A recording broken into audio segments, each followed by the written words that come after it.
The first punch was so loud it almost sounded like a firecracker.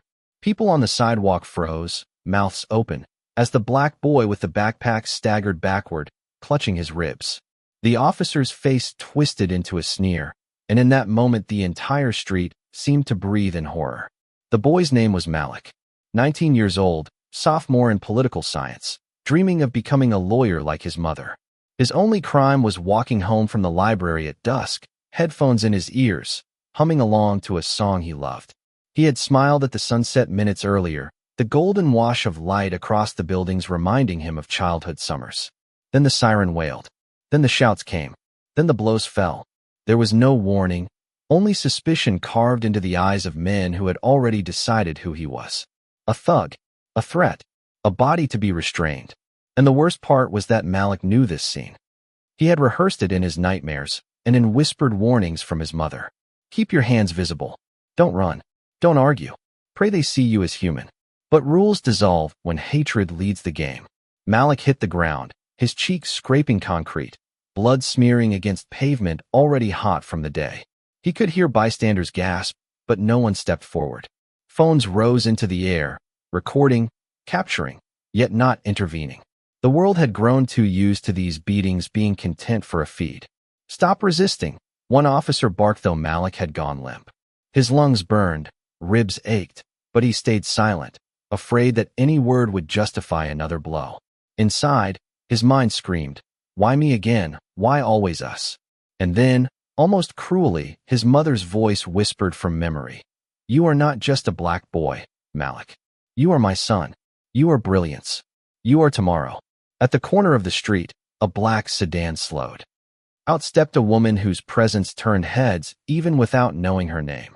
Judge Naomi Carter, robes traded for a tailored suit, heels clicking like a gavel striking oak. Her eyes scanned the chaos. She saw the officers circling. She saw her son's body curled, his face slick with blood. For a single second, the mask cracked. She was not a judge, not the voice of law, not the feared intellect of the Supreme Court. She was a mother seeing her baby broken. Then steel slid back into her spine. She strode forward, each step gathering the weight of 1,000 verdicts. The sun, dipping low, bathed her in gold, as if justice itself had chosen its champion. Enough, her voice thundered before she even reached them.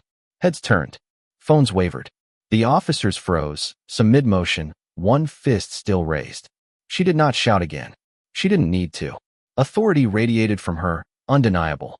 Malik blinked up through swollen eyes. For a moment, he thought he was dreaming. That somehow, in this nightmare, his mother had appeared like an avenging angel. She knelt, ignoring the dirt, placing a trembling hand against his face. "I'm here," she whispered. "They will not break you." But when she rose again, turning to the officers, her voice was sharper than a blade. Names and badge numbers. Now, silence stretched thick. A young cop stammered. Another shifted uneasily, suddenly aware of the cameras, of the watching eyes, of who exactly this woman was. Because Naomi Carter was not just any judge. She was the first black woman to sit on the nation's highest court. She had spent decades fighting the very systems that now bruised her son. She had written opinions that rattled states, defended lives with words sharper than any sword. And here she was, standing in the very street, not in marble halls, not behind polished benches, but in the raw blood-stained theater where justice had failed. The crowd murmured, energy shifting. Some people stepped closer, emboldened by her presence. A woman whispered, "That's her, isn't it?" The judge. The officer's confidence faltered. They glanced at each other, calculating, searching for a way out. But there was no exit, not from truth bathed in sunlight, not from the mother whose son lay bleeding at their feet. Naomi's gaze locked onto the tallest officer, the one who had thrown the first punch. "You thought no one would hold you accountable," she said, each word deliberate. "You thought this was just another black boy you could beat into silence. But today, you chose the wrong child. Today, you answer not only to the law, but to his mother." Malik's body trembled. Pain radiated through him, but a flicker of pride stirred. For years, he had watched his mother dismantle injustice with patience and power. Now, he was witnessing that force turned into fire, unleashed for him. His lips cracked into the smallest smile, blood tracing the corner, but his eyes shone. Somewhere deep, past the fear. He felt the unyielding truth she had always given him. He mattered. The street felt alive with tension. The sun dipped lower, light catching on Naomi's hair, the edges of her suit, making her glow against the shadow of uniformed men. For the first time, the officers seemed small, their authority shrinking under the magnitude of hers. And yet, danger still pulsed in the air. Because men drunk on power rarely surrender without fight, and hatred is not easily shamed into retreat. One officer shifted his hand toward his holster. A collective gasp surged from the crowd. Naomi did not flinch. Her voice cut through, calm but deadly. Touch that weapon, and you will regret it not just in this lifetime, but in the judgment of history. The words hung heavy, and in that silence, the golden light deepened, as though the world itself was waiting to see if justice would finally stand. The officer's hand lingered at his holster, trembling not from fear of Naomi alone, but from the weight of eyes that now pinned him like insects in glass. Every camera phone caught the moment. Every whisper in the crowd carried the same word, judge. And slowly, reluctantly, the hand retreated, sliding back to his side. The crowd exhaled in relief, but Naomi's gaze never softened. She moved closer, her heels cracking against the pavement, each sound like judgment itself. You will call an ambulance, she said flatly. And you will explain, on record, why an unarmed student lies bloodied on the ground while officers of the law stand over him. The tallest officer swallowed, his throat bobbing like a trapped animal's. His partner muttered, "Ma'am?" He was resisting. Naomi snapped. "You dare?" My son's hands were visible, his body compliant. Resisting is what you call surviving while black. A ripple went through the crowd. Some clapped softly, others muttered agreements.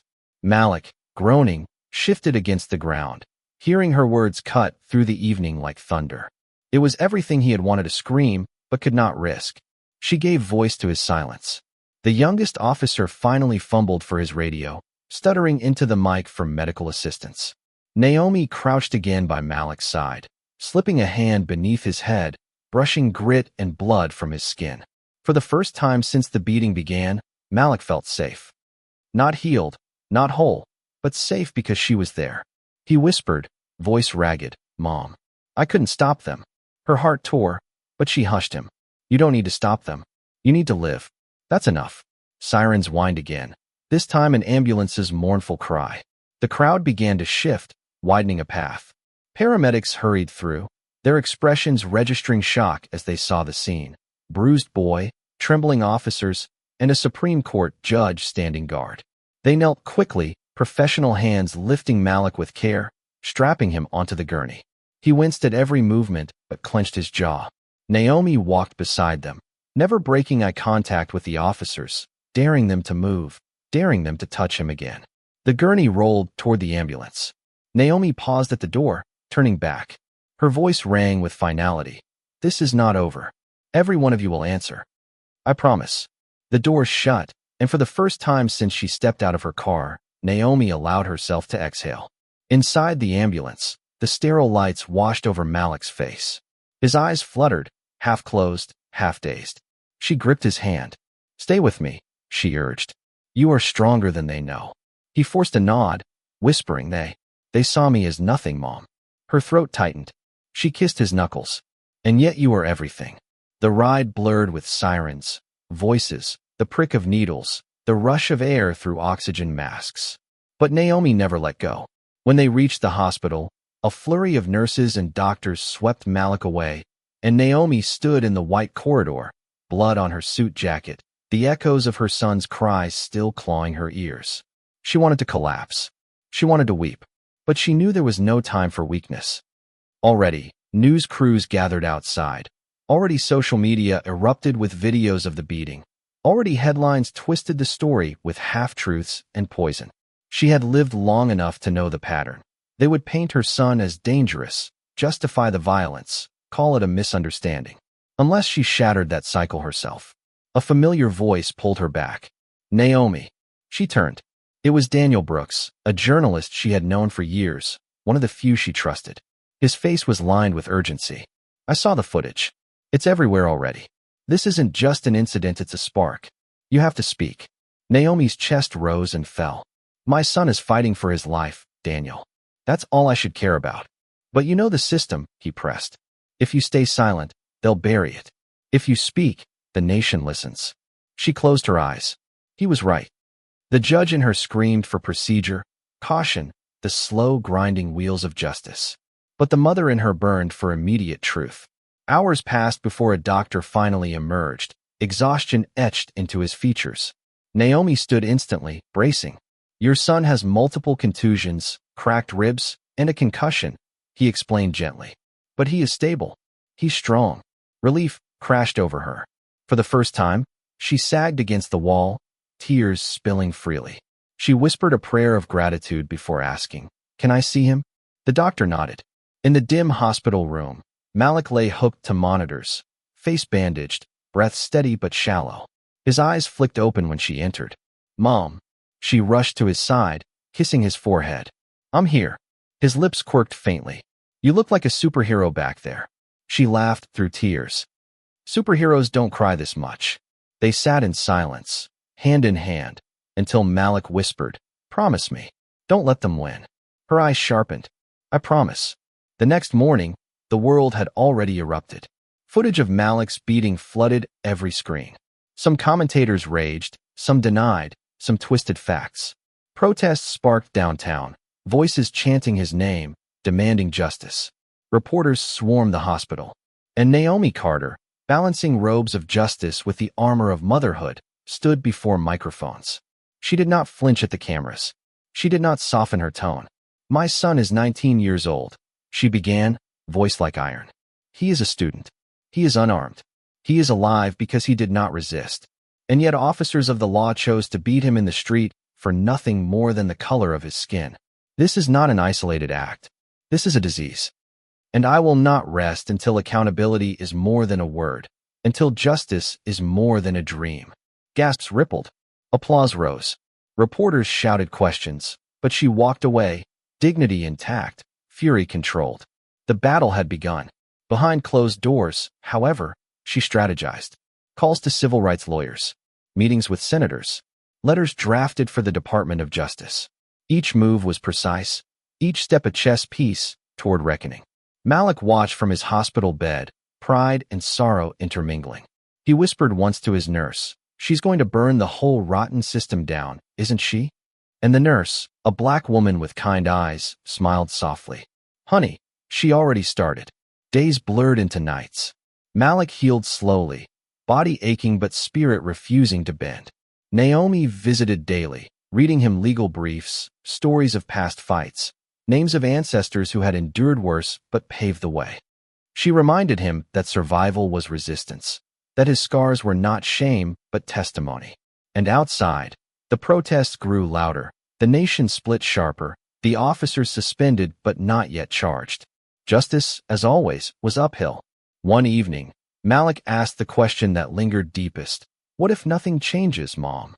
She took a long breath, staring at the golden sunset spilling through the hospital blinds. "Then we keep fighting. Because change is not guaranteed, but silence guarantees nothing will." He nodded, swallowing pain, and for the first time since that night, he smiled with something close to peace. The hospital walls became a fortress.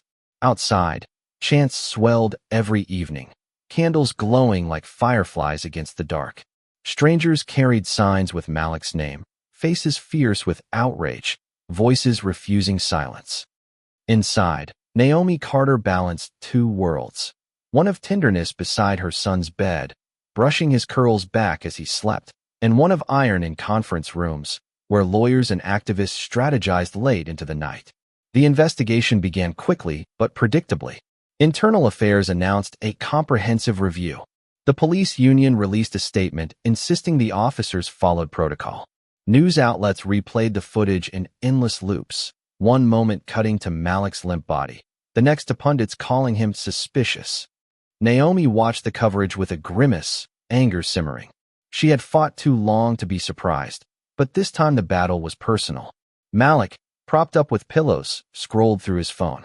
His feed overflowed with hashtags, "Justice for Malik," "End Police Brutality," "Carter Speaks." He blinked at strangers defending him, others slandering him, and finally sighed.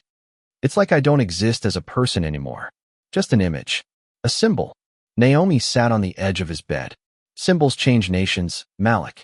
But I will not let them erase the boy who laughs at bad jokes and eats cereal at midnight. They can see a symbol. I will always see my son. He smiled faintly. Sometimes I think you believe in me more than I believe in myself. Her hand tightened around his. Then let my belief carry you until yours is strong again. The next week brought hearings. Naomi, though advised to recuse herself from public comment, refused to stay silent. She testified at city council meetings, her voice measured but searing.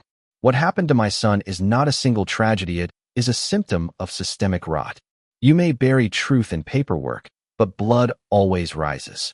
The room fell silent at her words, cameras flashing, officials shifting uncomfortably. The mayor offered condolences, but no commitments. The police chief promised reforms, but avoided eye contact. Naomi saw through them all. She knew the machinery of delay, of excuses, yet she also knew the power of relentless pressure. One evening, Malik woke from a nightmare, breath ragged. Naomi rushed in, holding him until his trembling eased. He whispered, "They kept hitting me even when I wasn't moving. I thought that was it." Her own tears slipped, but she whispered back, "You survived. And that survival is rebellion. You carry every ancestor who was silenced. You carry me. They cannot erase that." Word spread that federal prosecutors were reviewing the case. The possibility of charges loomed, but so did threats. Naomi began receiving anonymous letters, venom scrawled across paper. "Keep quiet or pay." Her security detail doubled, yet she moved through each day with unshaken resolve. In quiet moments, Malik asked the questions that gnawed at him. "Mom, do you ever get tired of fighting?" "Yes," she admitted once. "But I get more tired of burying dreams. Tired of watching mothers weep over caskets. Tired of knowing the system feeds on our silence. So I fight through exhaustion, because justice is heavier than sleep." His eyes shone, respect and love mingling. "I don't know if I'm that strong." "You are," she insisted. "You proved it the night you survived." The trial date was set. For officers indicted, charged with assault and abuse of power. The city buzzed with tension. Some cheered, some protested in defense of the officers, waving flags and chanting about law and order. Division split neighbors, families, streets. Naomi walked into each courtroom session with the weight of history pressing against her back, but she carried it like armor. Malik, still healing, attended only when strong enough. He sat in the gallery, his mother's hand on his shoulder. He listened to defense lawyers twist reality, paint him as aggressive, dangerous. Rage bubbled, but Naomi squeezed his shoulder, whispering, "Truth doesn't need to shout. It needs to endure." One officer took the stand, face stiff. "The suspect appeared threatening," he claimed. "We acted in self-defense." Naomi's jaw clenched. Malik nearly stood, but she shook her head. She wanted him to save his strength for living, not for shouting against lies. The prosecution played the footage. The courtroom filled with gasps as the video rolled. Malik's still body, his open palms, the first fist slamming into his ribs. The officer's words crumbled against undeniable evidence. Naomi's eyes never left the screen, though each second stabbed her heart. Malik buried his face in his hands. During recess, reporters swarmed. One shouted, "Judge Carter, do you feel conflicted balancing your role as a justice with your role as a mother?" She stopped, turned, and answered firmly. "Justice is not separate from motherhood. It is motherhood, the instinct to protect, to nurture, to demand safety. Every child deserves what I demand for mine." The clip went viral, spreading hope like wildfire. Protesters outside the courthouse lifted signs not just with Malik's name, but with words Naomi had spoken. She had become both symbol and soldier. But danger brewed.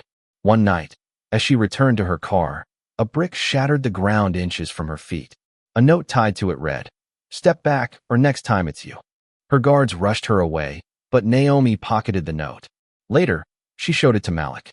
"Mom, they'll hurt you," he whispered, panic in his voice. She cupped his cheek. "They already tried to destroy us, and we're still here." Fear won't be the end of our story. As the trial dragged, Malik grew stronger. He began writing essays, reflections, poetry about survival and truth. His professors visited, bringing books and encouragement. One told him, "Your words can be weapons sharper than any baton." Malik nodded, believing it for the first time. Meanwhile, Naomi worked tirelessly, galvanizing allies, pushing senators to speak, forcing the Department of Justice to move faster. She appeared on national television, calm but fierce. "Justice delayed is justice denied. My son's bruises are not fading as fast as the excuses we hear." The nation divided further. Crowds outside the courthouse sometimes clashed chants of justice for Malik against chants of support the blue. Yet Malik noticed something extraordinary. More young people, of every race, marched for him. His story had pierced the apathy. One evening, watching footage of protests, Malik whispered, "Maybe I am a symbol after all." Naomi kissed his forehead. "Yes, but you are also my son, and the world cannot take that away." The closing arguments approached. The courtroom brimmed with tension, every seat filled, every hallway buzzing. Prosecutors spoke of abuse of power, of systemic rot. Defense attorneys tried to sow doubt, their words growing weaker under the weight of video evidence and public outrage. And then, just before the jury retired, Naomi rose not as a judge, not officially part of the case, but as a mother permitted to deliver a victim's statement. She stood tall, voice steady, the room silent as stone. "My son's body still aches," she began. "His mind still wakes in fear. And yet, he is alive. Alive because he chose silence under fists. Alive because he refused to resist. But alive also because he carries the strength of generations who refuse to die quietly." This trial is not only about him. It is about every Black child told to lower their gaze, to shrink their presence, to survive by erasing themselves. Enough. We are done erasing. We are done surviving. It is time to live, to breathe, to walk home from the library without fear of fists or guns. Tears blurred eyes across the room. Even jurors shifted, struck by her fire.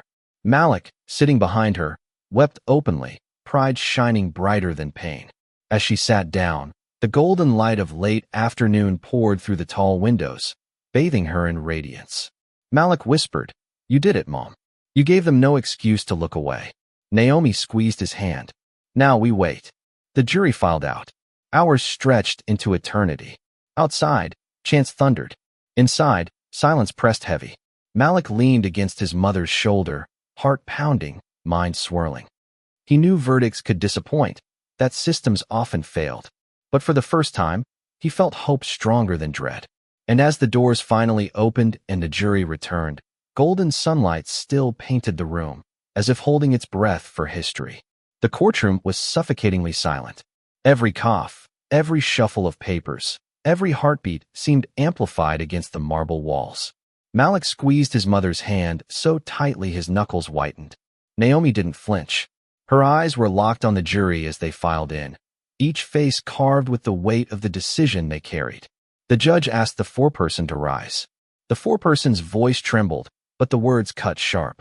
"On the charge of assault with intent to cause grievous bodily harm, we find the defendants guilty. On the charge of abuse of power under color of law, we find the defendants guilty." Gasps erupted. Some wept, some cheered, some cursed. Malik's body sagged with relief, tears spilling unchecked. Naomi closed her eyes for a brief second, exhaling the breath she had held for weeks. Just as Seat Least today had spoken. The officers sat rigid, their faces pale, their futures forever altered. Their supporters in the gallery hissed, muttered about betrayal, but their voices were drowned by the eruption outside. Through the courthouse windows, chants roared like thunder. Justice for Malik. Justice for all. Naomi rose, pulling Malik into her arms. He clung to her, sobbing quietly against her shoulder. "We won, Mom," he whispered, voice hoarse. Her own tears streaked her cheeks. "We didn't just win. We survived. That's the greatest victory." The judge banged the gavel for order, but the tide had already turned. History had been written in those few words, and no noise could drown it out. Outside, the courthouse steps overflowed with people. Protesters wept, strangers hugged, cameras flashed. When Naomi and Malik emerged, the crowd surged forward not in chaos but in reverence. They moved aside to form a path, chanting his name. Malik, limping slightly, walked beside his mother. The golden evening sun bathed them both, painting the air with light. Reporters swarmed, shouting questions, but Naomi raised her hand. Silence rippled through the sea of bodies. Her voice rang clear. This verdict is not the end. It is a beginning. A beginning where we hold accountable those who abuse power, where we refuse silence, where justice is demanded not as privilege but as birthright. My son stood beaten yet unbroken. His scars will not fade easily, but they are proof that the human spirit cannot be crushed by hatred. Let this not be remembered as one mother's fight. Let it be remembered as a nation's awakening. The crowd erupted. Tears glistened on strangers' faces, fists lifted high, voices chanting louder, stronger, carrying hope like fire. Malik stared in awe. "Mom, they're listening." She nodded, eyes glistening. "They're not just listening. They're believing." In the weeks that followed, ripples turned into waves. Congress introduced new legislation on police accountability. Activists marched in dozens of cities. Universities invited Malik to speak, his essays published in newspapers, his words shared across screens. He became a reluctant but determined voice for his generation, urging not just outrage but resilience. Justice, he told crowds, is not a gift. It's a fight. And we fight not because we're guaranteed victory, but because silence guarantees defeat. Naomi returned to her bench on the Supreme Court, robes flowing like banners of resolve. Yet she was changed. Each case she touched carried the memory of Malik's blood on the pavement. Each opinion she wrote burned with sharper fire. Her colleagues, even those who disagreed with her, could not ignore the steel in her reasoning. She was no longer simply interpreting law, she was breathing life into it. At home, Malik healed. His ribs mended, his scars faded, but the trauma lingered. Some nights, he still jolted awake, hearing phantom shouts. But his mother was always there, sitting at his bedside, whispering the same words she had whispered that night in the ambulance. "You are not broken. You are tomorrow." He began to dream again. Law school applications sat on his desk, waiting. He told his mother one evening, as they watched the sunset spill gold across their backyard, "I want to be like you. Not just a survivor, but a fighter. Not just for me, for everyone." Her heart swelled. She took his hand. "Then you'll be greater than me. Because you've already carried what no child should have to bear, and still, you rise." The golden light washed over them, soft and forgiving. Malik leaned back, breathing deep, for once unafraid of the world beyond their home. Months later, at a community rally, he stood before a sea of faces. His voice carried steady, no longer trembling. "I was beaten, but I was not destroyed.